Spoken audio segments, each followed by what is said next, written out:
सुनो नाज़रीन, प्रोग्राम जवाब खपे सां गॾु मां आहियां इम्तियाज़ मीर। जीअं त अॼु शरह सूद में इज़ाफ़ो थियो आहे ऐं 20% ते बुलंद तरीन सतह ते आहे। डॉलर बि वधियो आहे।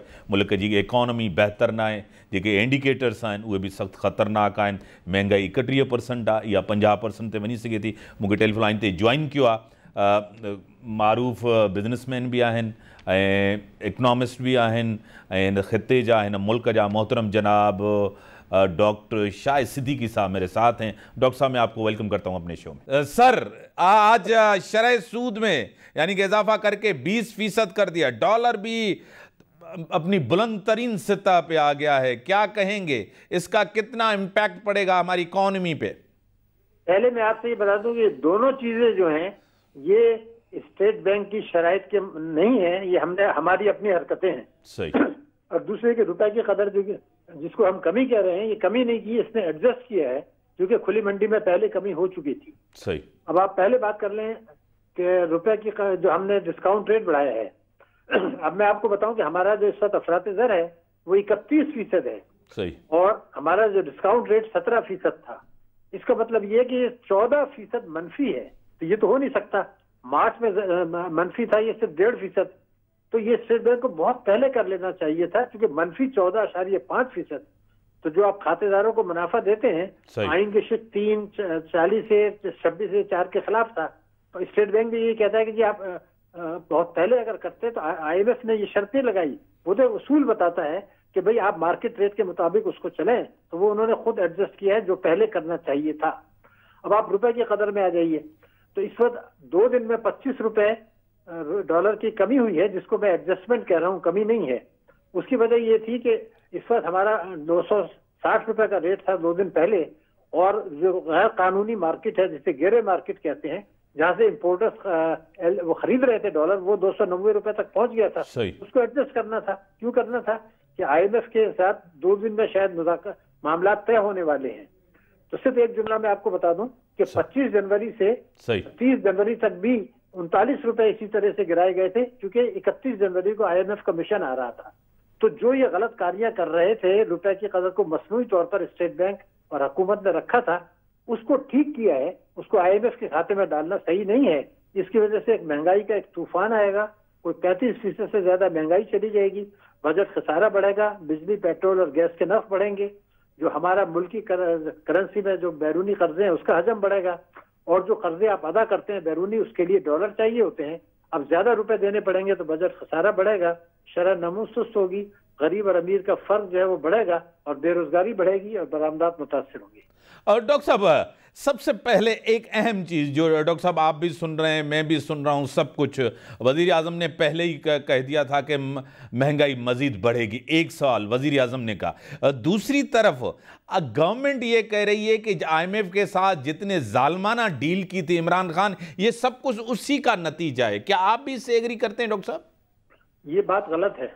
IMF ने जो कुछ तबाही, वो IMF ने से जो डील की थी इमरान खान ने, उन्होंने उस डील को तोड़ा था और वो उसका असर आया, बहुत ज्यादा असर आया, उससे महंगाई बढ़ी। लेकिन इस हुकूमत के दौर में जो इन्होंने खुद तस्लीम किया कि हुंडे हवाले का कारोबार बढ़ा और हमने ये भी देखा कि स्मगलिंग बढ़ी, सट्टेबाजी बढ़ी, तो ये जो तबाही बर्बादी है ये इनके खाते में जाती है। तो मैं तो पहले दिन से कह रहा हूं कि बर्बादी की शुरुआत इमरान खान ने की थी 28 फरवरी को जब उन्होंने मुआहिदा तोड़ा था, और इससे पहले उन्होंने की थी जब उन्होंने शौकत तरीन को लेकर आए थे, और उससे पहले उन्होंने की थी जब रजा बाकर को किसी के हुक्म पर लेकर आए थे, उनको कोई जानता नहीं था पाकिस्तान में। तो वो बर्बादी करके गए जरूर थे, उसके असरात आ रहे हैं। लेकिन इनके दौर में जो सट्टेबाजी हुई, स्मगलिंग हुई और शाहाना अखराजात बढ़े, बैरूनी वो जो है सफर बढ़ते रहे, काबीना का हजम बढ़ता रहा, तो इन्होंने भी अपना हिस्सा डाला है। तो दोनों जिम्मेदार हैं। डॉक्टर साहब, आप ये सारी चीज़ें जिस तरह आपने प्रेडिक्ट पहले भी किया था कि डिफ़ॉल्ट मुल्क नहीं करेगा, आपकी बात सही हुई। उसके बाद मूडीज़ हो, कुछ और हो, उन्होंने भी यही कहा कि माशी और मुश्किलात आएंगे। आपने भी ये कहा था कि माशी मुश्किलात आगे हैं हमारे लिए। हल क्या है मैशियत को बेहतर करने का?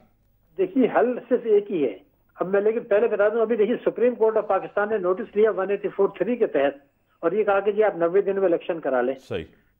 लेकिन एक सवाल ये पैदा हो रहा है कि जब एक पार्टी इलेक्शन लड़ती है तो वो एक मंशूर देती है कौम को कि जी मैं ये करूंगा, आवाम के लिए ये करूंगा, तालीम के लिए ये करूंगा। वो उस पर 100% अमल नहीं करती। तहरीक इंसाफ ने केपी में 10 साल से अमल नहीं किया, और पंजाब में और उसमें ये अमल जो है वो बरस से नहीं कर रहे दोनों बड़ी पार्टियां। तो 184(3) के तहत जो केस बनता था वो ये बनता था कि सुप्रीम कोर्ट ये फैसला कहती कि जनाब ये कानून साजी, आप इलेक्शन जरूर कराएं, लेकिन उससे पहले ये कानून बन गया है और हम फैसला दे रहे हैं कि जो आदमी इलेक्शन लड़ता है, जो पार्टी इलेक्शन लड़ती है, जिस मंशूर के तहत इलेक्शन लड़ती है, अगर वो उससे 100% नाराज करती है तो उसका मैंडेट खत्म, उसकी हुकूमत खत्म, उसकी असेंबली की मेंबरशिप खत्म।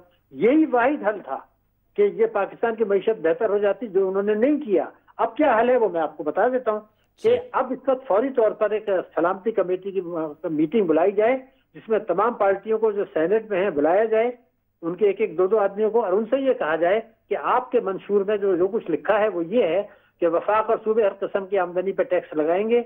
मुनसिफाना जो टैक्स का निजाम का मतलब ये होता है कि जीएसटी जो 18 है वो 7.5% पर आ जाएगी, पेट्रोलियम लेवी जो 50 है वो 0 पर आ जाएगी।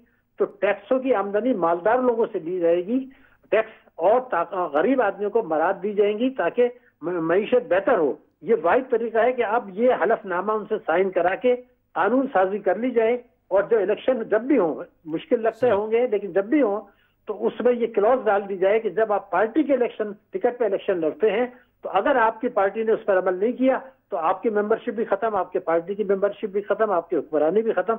ये वाहिद तरीका है मईशत को ठीक करने का जो आप करना चाहिए। बड़ी मेहरबानी मोहतरम जनाब डॉक्टर शाहिद सिद्दीकी साहब, माशी माहिर, न सिर्फ इस मुल्क के, इस खित्ते के माशी माहिर, उनका तज्जिया, उनका पॉइंट ऑफ व्यू मईशत के हवाले से आपने सुना ना। ब्रेक जो टाइम था ब्रेक हम होते